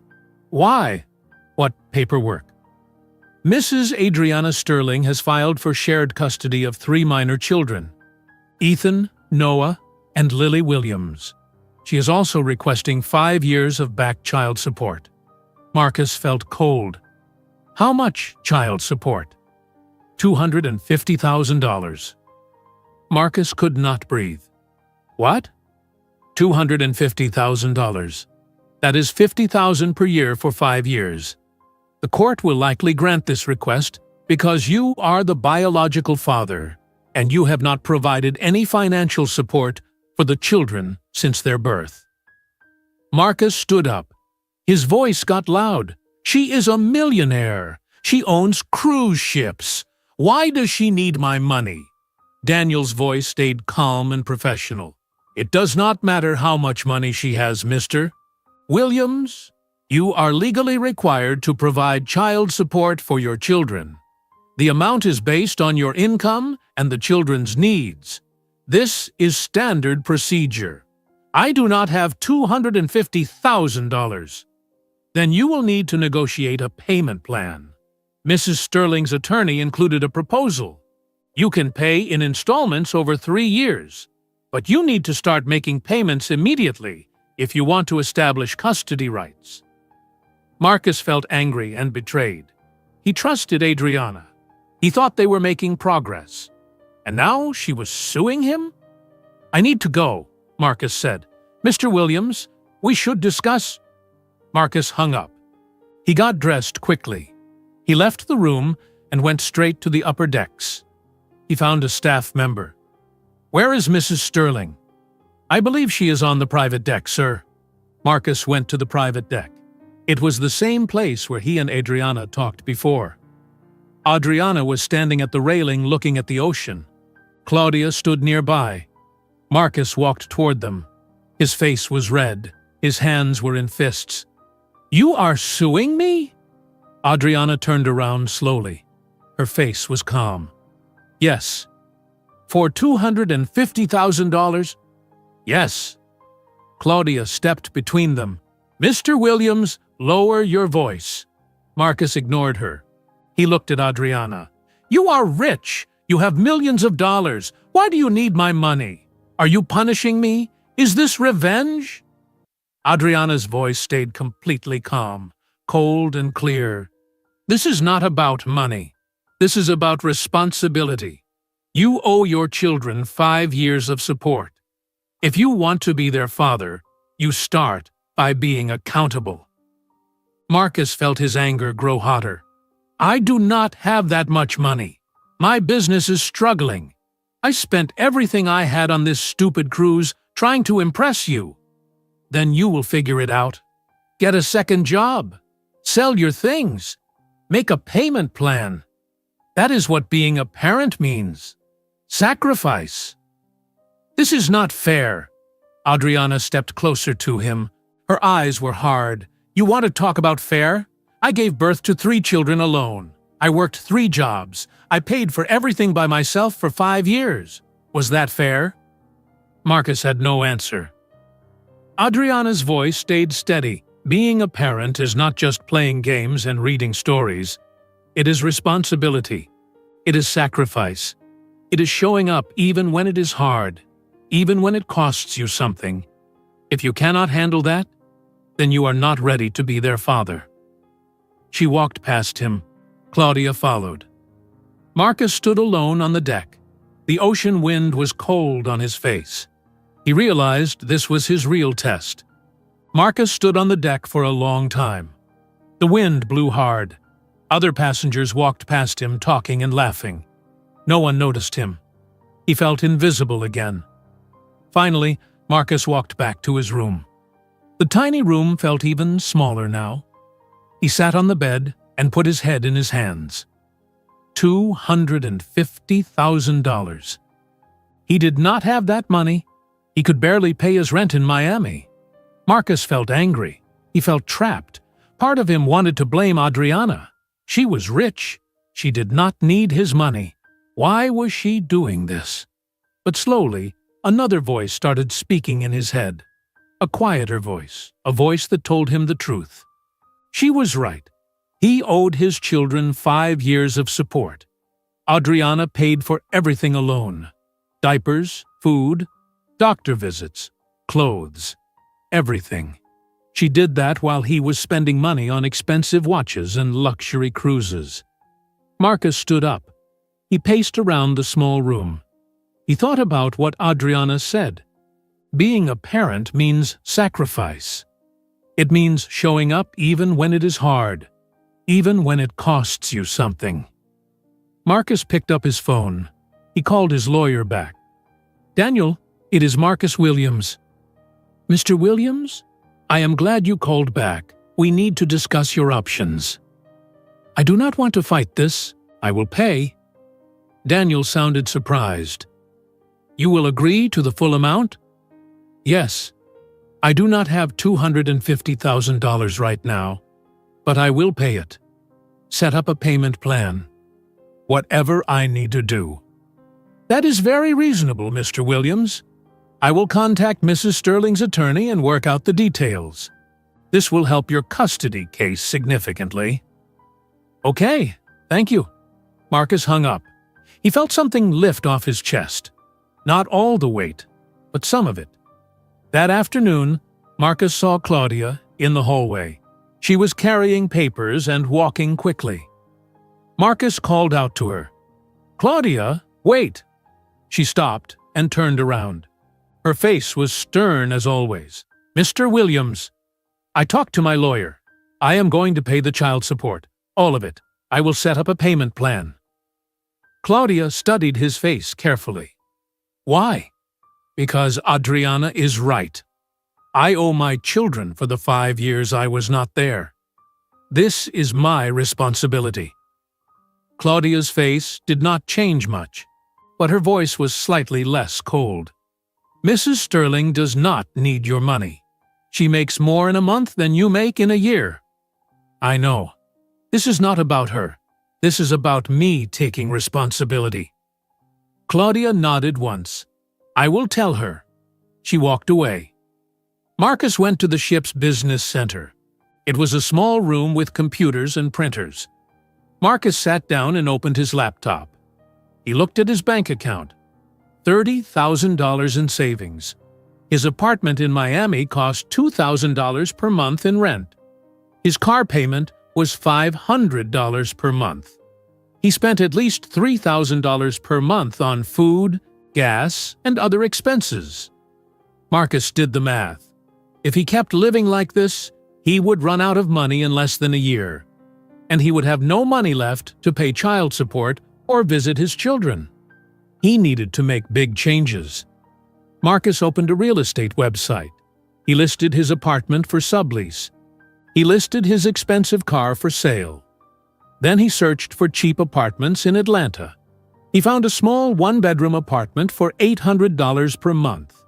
It was not in a nice area, it had no view, but it would save him over $1,000 every month. Marcus also searched for second jobs, evening jobs, weekend jobs, anything that would bring in extra money. He spent 3 hours making plans. When he finished, he felt exhausted, but also clear. He knew what he needed to do. The next morning, Marcus met with the children in the library as usual. Adriana brought them at 9 o'clock. But today, Adriana looked at Marcus differently. Her face was still guarded, but less cold. The children ran to Marcus when they saw him. Even Noah, the shy one, walked over without hiding behind Adriana. "Marcus! Marcus! Guess what?" Lily said. Her voice was excited. "What? We are going to play a game today. The kids' club is having a treasure hunt." "That sounds fun." Ethan sat down in his usual cabin. He had brought a notebook and pencil. "I am designing a building. Do you want to see?" "Yes, I would love to see it." Ethan showed Marcus his notebook. It had drawings of a house with many rooms. He explained each room carefully. Marcus listened to every word. Noah pulled Marcus's sleeve gently. "Can you read to me?" "Of course." Noah handed Marcus a book about whales. Marcus read while Noah sat next to him. Lily danced around the room singing a song she made up. Adriana sat in a chair watching them. Her face was thoughtful. After 30 minutes, Adriana stood up. "Okay, kids, time for your treasure hunt." The children said goodbye to Marcus. Lily hugged him. Ethan waved. Noah said quietly, "See you tomorrow." After the children left, Adriana stayed. She looked at Marcus. "Claudia told me you agreed to pay the child support." "Yes." "Why?" Marcus stood up. "Because you are right. I owe them. I cannot change the past, but I can take responsibility now." Adriana crossed her arms. She looked at him for a long time without speaking. "I do not need your money, Marcus. You know that." "I know, but they need me to be accountable. That is what you were trying to teach me, right?" Adriana's face softened very slightly. "Yes. I am going to sell my apartment and my car. I am going to move to a smaller place. I am going to get a second job. It will take me time, but I will pay everything I owe." Adriana walked to the window. She looked at the ocean. "I filed for shared custody also. Do you understand what that means? It means I can see them regularly, that we share time with them. Yes, I live in Charleston, South Carolina with the children. You live in Atlanta, Georgia. That is a 3.5-hour drive. I will allow you to visit them every other weekend. You will call them twice a week on video chat. You will pay child support every month on time. If you miss payments or visits, the arrangement ends. Marcus felt his heart beat faster. I agree to everything. There is more. You will take parenting classes. You will see a therapist to work on your issues. You need to prove to me over time that you have changed, not just with words, with actions. I will do it, all of it. Adriana turned to face him. Her eyes were serious. I do not forgive you yet, Marcus. Maybe I never will. What you did hurt me deeply. But I see you are trying. That is a start. That is all I am asking for. A chance to try. Adriana walked to the door. She stopped before leaving. The children like you. That means something. Do not let them down. I will not. I promise. She left. Marcus sat down in the chair. He felt tired, but also determined. He knew this was just the beginning. That evening was the final visit with the children before the cruise ended tomorrow. The ship would dock in Miami in the morning. Everyone would go home. Adriana brought the children to the library at 6 o'clock. It was later than usual. The sun was setting outside the windows. We have 1 hour tonight, Adriana said. The kids wanted extra time to say goodbye. Marcus felt his throat get tight. Goodbye. Tomorrow they would leave the ship and go back to their real lives. The children sat on the floor with Marcus. They played one last board game. Lily kept changing the rules to make sure everyone won at least once. Ethan complained that she was cheating, but he smiled when he said it. Noah was quiet but stayed close to Marcus the whole time. When the game ended, Ethan looked at Marcus with his serious eyes. Will we really see you again after we leave the ship? Marcus knelt down to his level. Yes, I will visit you in Charleston in 2 weeks. That is 14 days. I will drive from Atlanta to your house. I will spend the whole day with you. You promise? I promise. I keep my promises now. Lily climbed onto Marcus's lap. She was small and warm. Will you read us stories when you visit? Yes, as many stories as you want. Noah spoke quietly. Do you really promise you will not disappear? Marcus looked at Noah. He saw fear in the boy's eyes. Noah was scared of being abandoned again. Even though Noah never knew Marcus before, he was scared of losing him now. Marcus put his hand on Noah's shoulder gently. I really promise. I will be there. You can count on me. Noah smiled. It was a small smile, but it was real. Adriana's voice was soft. Time to go, kids. Say goodnight. All 3 children hugged Marcus. Lily hugged him the longest. Ethan shook his hand very seriously. Noah whispered, Bye, Dad. So quietly Marcus almost did not hear it. But he did hear it. Noah called him Dad. Marcus felt tears in his eyes. He blinked them away quickly. After the children left, Adriana stayed for a moment. Noah does not trust people easily. If he called you Dad, it means he is starting to believe you. I will not let him down. Good. Adriana walked to the door. She looked back one more time. We live at 42 Ocean View Drive in Charleston. I will text you the details.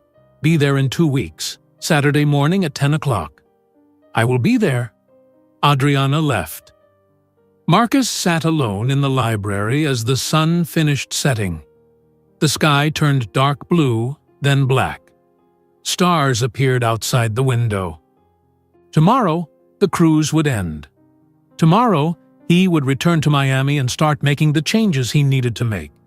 He would sell his apartment, sell his car, move to something smaller, get a second job, pay his debts. But none of that scared him anymore, because now he had something worth working for. He had 3 children who needed him, who wanted him, who called him Dad. Marcus stood up and walked back to his room, the tiny room next to the engine. But tomorrow he would leave this ship, and his real journey would begin. The cruise ship docked in Miami port early the next morning. Marcus woke up at 6 o'clock. He packed his suitcase quickly. Everything he brought on this cruise felt different now. The expensive clothes, the designer sunglasses, they felt like costumes from a play that was over. Marcus took his suitcase and left the tiny room on deck 1 for the last time. He walked through the hallways to the main lobby. Hundreds of passengers were there with their luggage. Everyone was tired, but talking about their vacation. Talking about how much fun they had. Marcus saw Adriana across the lobby. She stood with Ethan, Noah, and Lily. They had several suitcases. Staff members were helping them. Claudia stood nearby, directing everything. Marcus walked slowly toward them. His heart pounded. He did not know if he should approach or stay away. Lily saw him first. She waved both hands above her head. "Marcus! Marcus!" Adriana turned and saw Marcus. She did not smile, but she did not look angry either. She nodded once. Permission to come closer. Marcus walked over. He knelt down in front of the children. "Good morning. Are you leaving too?" Lily asked. "Yes. Everyone has to leave the ship now. We are back in Miami." Ethan looked serious as always. "Will you really come visit us in 2 weeks?" Marcus looked into Ethan's eyes. "Yes, I will be there. Saturday morning at 10 o'clock. I promise." Noah stood close to Adriana but looked at Marcus. "Do not forget." "I will not forget. I will also call you on video chat on Wednesday and Saturday, every week." Lily hugged Marcus around his neck. She squeezed tight. "I am going to miss you." "I will miss you too." Adriana put her hand on Lily's shoulder gently. "Come on, kids. Our car is waiting." The children said goodbye. Ethan waved. Noah waved too. Lily blew kisses. Then they walked toward the exit with Adriana. Claudia stayed behind for a moment. She looked at Marcus. Her face was still stern, but something in her eyes was different. Softer, maybe. She gave him a small nod. Not a smile. Just acknowledgement. Then she followed Adriana and the children. Marcus stood in the lobby and watched them leave.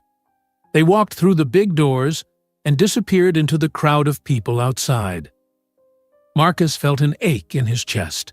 He wanted to follow them. He wanted to stay with his children. But he could not. Not yet. He had work to do first. Marcus took a taxi back to his apartment in Miami.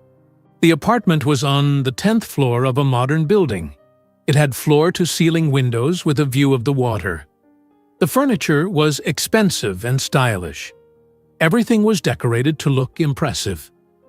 Marcus walked through the apartment slowly. He used to love showing this place to people. He used to feel proud of it. Now it just felt empty and fake. Over the next week, Marcus worked fast. He called his landlord and explained he needed to break his lease. The landlord was angry, but Marcus paid the penalty fee. $3,000 to end the lease early. Marcus listed his car for sale online. It was a black luxury sedan. He bought it 2 years ago to look successful. A man came to see it 3 days later and paid $25,000 cash. Marcus sold his designer clothes, his expensive watches, his leather jackets and tailored suits. He kept only simple clothes, jeans, t-shirts, one nice outfit for visiting the children. Then Marcus searched for a new apartment. He found one in Atlanta, Georgia. It was small, 1 bedroom, no view. The neighborhood was not fancy, but the rent was only $800 per month. Marcus signed the lease over the phone. He packed everything he owned into his old car. He sold the luxury car, so he bought a used Honda for $5,000. It was 10 years old and had scratches on the side. But it ran well. Marcus drove from Miami to Atlanta. It took 6 hours. When he arrived at his new apartment, he felt strange. The building was old. The hallway smelled like cooking and cleaning products. His apartment was on the second floor. It had thin carpet and white walls with some stains. The kitchen was tiny. The bathroom was small. But Marcus did not feel sad. He felt free. He was not pretending anymore. Marcus called his real estate boss the next day. "Hey, it is Marcus Williams. I know I have been slow with clients lately. I want to change that. Give me more listings. I will take any properties. I will work harder." His boss sounded surprised, but pleased. "Okay, Marcus, I will send you some new listings. Are you sure you can handle more work?" "Yes, I need to." Marcus also searched for a second job, something in the evenings or weekends. He applied to restaurants, to retail stores, to anything that would bring extra money. A restaurant called the Riverside Grill called him back. They needed someone to work Friday and Saturday nights, seating people, taking reservations, $12 per hour. "I will take it," Marcus said. The manager laughed. "Do you not want to know more details first?" "No, I will take it. When do I start?" "This Friday." "I will be there." Marcus also searched for a therapist. He remembered Adriana's requirement. He needed to see a therapist to work on his issues. Marcus found a woman named Dr. Ellen Shaw. She had an office in downtown Atlanta. Her website said she specialized in helping people with relationship issues and personal growth. Marcus called and made an appointment. The first available time was 3 days away, Tuesday at 4 o'clock in the afternoon. On Tuesday, Marcus drove to Dr. Shaw's office. It was in a quiet building with comfortable furniture in the waiting room. At 4 o'clock, a woman opened a door and called his name. "Marcus Williams?" Marcus stood up. Dr. Shaw was about 50 years old, with gray hair and kind eyes. She wore glasses and a simple dress. She smiled and shook his hand. "Come in, Marcus." Her office was small and calm. 2 comfortable chairs, a desk, soft lighting. Dr. Shaw sat in one chair. Marcus sat in the other. "So, Marcus, tell me why you are here." Marcus took a breath. "I need to become a better person. I need to be a good father." "Tell me about your children." "I have 3 children, triplets, Ethan, Noah, and Lily. They are 5 years old. I did not know they existed until 2 weeks ago." Dr. Shaw listened without judging. "How did you find out?" Marcus told her the whole story. The cruise, seeing Adriana, meeting the children, everything. It took 30 minutes to tell. Dr. Shaw listened to all of it. When he finished, Dr. Shaw asked a question. "Tell me about your childhood, Marcus." Marcus was surprised by the question. Why? Because the way we act as adults often comes from what happened to us as children. Marcus thought for a moment. "My father left when I was 7 years old. He just left one day. No explanation. No goodbye. My mother worked 2 jobs to support us. I felt invisible. I felt like I did not matter." "And how did that make you feel as you grew up?" "I spent my whole life trying to prove I was somebody, trying to make people notice me, trying to be important." Dr. Shaw nodded. "You have been trying to fill a hole inside yourself with external validation, with money, with status, with how people see you. But that hole can only be filled from the inside." Marcus felt those words hit him hard. How do I fill it from the inside? That is what we are going to work on together. It will take time. It will be hard. Are you ready for that? Yes. Marcus started seeing Dr. Shaw once a week, every Tuesday at 4 o'clock. The sessions were difficult. He had to talk about things he never wanted to think about. His father leaving, his insecurities, his affair, his failures. But slowly, Marcus started to understand himself better. Marcus also enrolled in parenting classes. He found them at a community center in Atlanta. The classes met every Thursday evening. There were about 15 people in the class, young parents with babies, a few grandparents raising grandchildren. Marcus was the only person who missed the first 5 years of his children's lives. He felt ashamed at first, but he kept going. He learned about child development, about how to communicate with children, about patience and consistency. 2 weeks after the cruise ended, it was Saturday morning. Marcus woke up at 5 o'clock. He needed to drive from Atlanta to Charleston. It was a 3.5-hour drive. He wanted to arrive exactly at 10 o'clock. Marcus got dressed carefully. Clean jeans, a blue shirt. He packed a bag with books he bought for the children. New dinosaur books for Noah. A building magazine for Ethan. Stickers for Lily. Marcus got in his old Honda and started driving. He drove east on the highway, through Georgia, past small towns and forests. He felt nervous. What if the children changed their minds? What if they did not want to see him anymore? At 9:55, Marcus pulled onto Ocean View Drive in Charleston. The houses were beautiful, large and modern with big yards. He found number 42.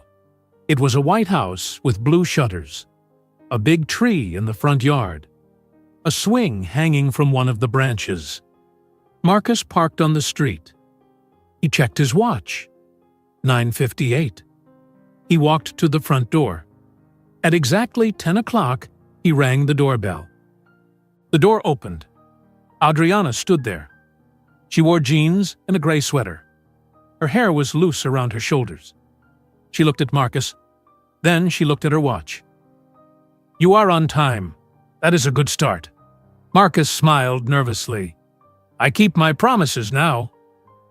Adriana stepped aside. "Come in." Marcus walked into the house. It was warm and bright. There were toys on the floor, drawings on the refrigerator, photos on the walls. It looked like a real home, a happy home.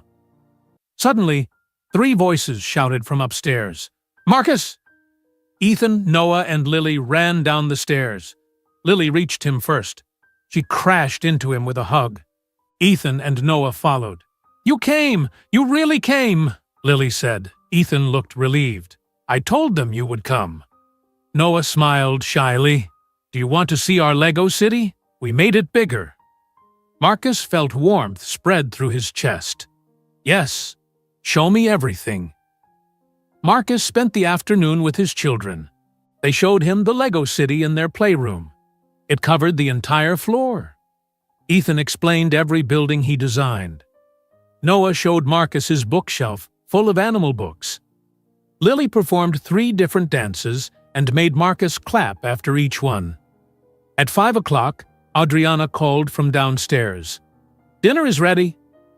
They all went to the kitchen. Adriana made spaghetti.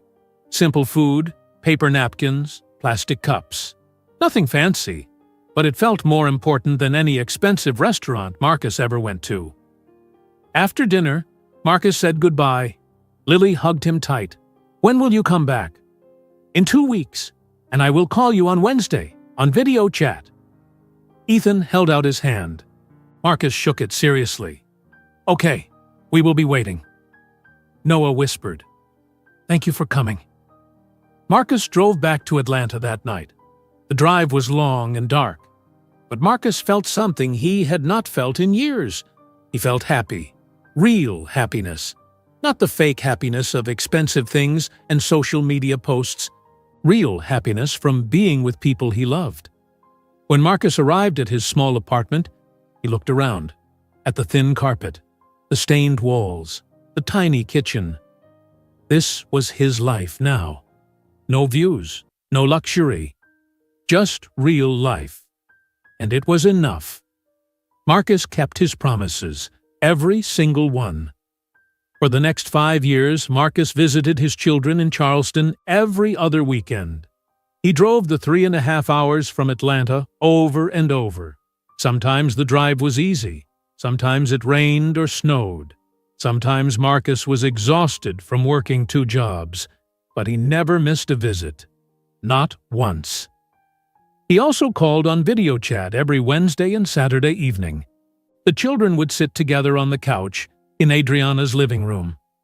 They would show him their school projects, their new toys, their drawings. Marcus listened to every word. He asked questions. He remembered details. Marcus paid his child support on time every single month. For the first 2 years, he worked his real estate job during the day and his restaurant job on Friday and Saturday nights. He lived in his small apartment. He ate simple food. He stopped spending money on things that did not matter. Every extra dollar went to child support payments. It took him 3 years to pay the full $250,000. The day he made the final payment, Marcus sat in his apartment and cried. Not from sadness, from relief, from pride. He did something hard. He finished what he started. Marcus also continued therapy with Dr. Shaw. Every Tuesday at 4 o'clock for 5 years. The sessions helped him understand himself, helped him see why he spent so many years chasing validation from others, helped him learn to measure his worth by his actions, not by what people thought of him. Marcus stopped posting on social media completely. He deleted his accounts. He stopped trying to impress anyone. He became quiet, steady, reliable. Over the 5 years, the children grew to trust him fully. It happened slowly. Small moments that built into something solid. Ethan was the last to call Marcus Dad. It happened 3 years after the cruise. Marcus was watching Ethan play soccer. Ethan was 8 years old. He played midfielder. In the final minutes of the game, Ethan scored a goal. He turned and ran toward the sideline. His face was bright with excitement. He shouted, "Did you see that, Dad? Did you see it?" Marcus's eyes filled with tears right there on the soccer field. Other parents looked at him strangely, but Marcus did not care. His son called him Dad. After that day, all 3 children called him Dad naturally, like it was always true. Now, 5 years after the cruise, Marcus was 47 years old. Ethan, Noah, and Lily were 10 years old. Today was their birthday party. Like it was always true. Now, 5 years after the cruise, Marcus was 47 years old. Ethan, Noah, and Lily were 10 years old. Today was their birthday party. Marcus drove to Charleston early Saturday morning. He arrived at Adriana's house at 9 o'clock to help set up. When Adriana opened the door, she smiled. A real smile. Not cold, not guarded, just friendly. "Morning, Marcus. The decorations are in the garage. I will start bringing them out." Marcus spent 2 hours helping prepare for the party. He hung streamers in the backyard. He blew up balloons. He set up tables and chairs. He filled water balloons for games. Other parents started arriving at 11 o'clock. 20 children from the triplets' school came running into the backyard. Marcus stood near the food table. A man walked over to him. He was Asian, about 43 years old, with friendly eyes and a warm smile. He wore jeans and a sweater. He held out his hand. "Hi, I am David Chen. You must be Marcus." Marcus shook his hand. He knew who David was. Adriana told him 2 years ago that she was dating someone, a high school history teacher, someone kind and patient, someone the children liked. "Yes, nice to meet you. Adriana talks about you. She says you are very dedicated to the kids." Marcus felt surprised. 5 years ago, Marcus would have felt jealous. He would have felt competitive. He would have seen David as a threat. But now, Marcus just felt grateful. "Thank you for being good to my kids." David's smile grew wider. "They make it easy. Ethan taught me about architecture last week. Noah tells me ocean facts every morning. Lily made me watch her dance recital 3 times. Both men laughed. Marcus felt no tension, no anger, just two men who cared about the same children. The party continued. The children played games. They ate hot dogs and chips. They ran around the yard screaming and laughing. Marcus watched his children. Ethan was organizing a game with the other kids. Noah was sitting under a tree reading to two friends. Lily was dancing in the middle of everything, making everyone laugh. At 2 o'clock, Adriana brought out the birthday cake. It was a huge chocolate cake with 10 candles. She put it on the table. Everyone gathered around. "Okay, everyone, time to sing." The crowd sang happy birthday.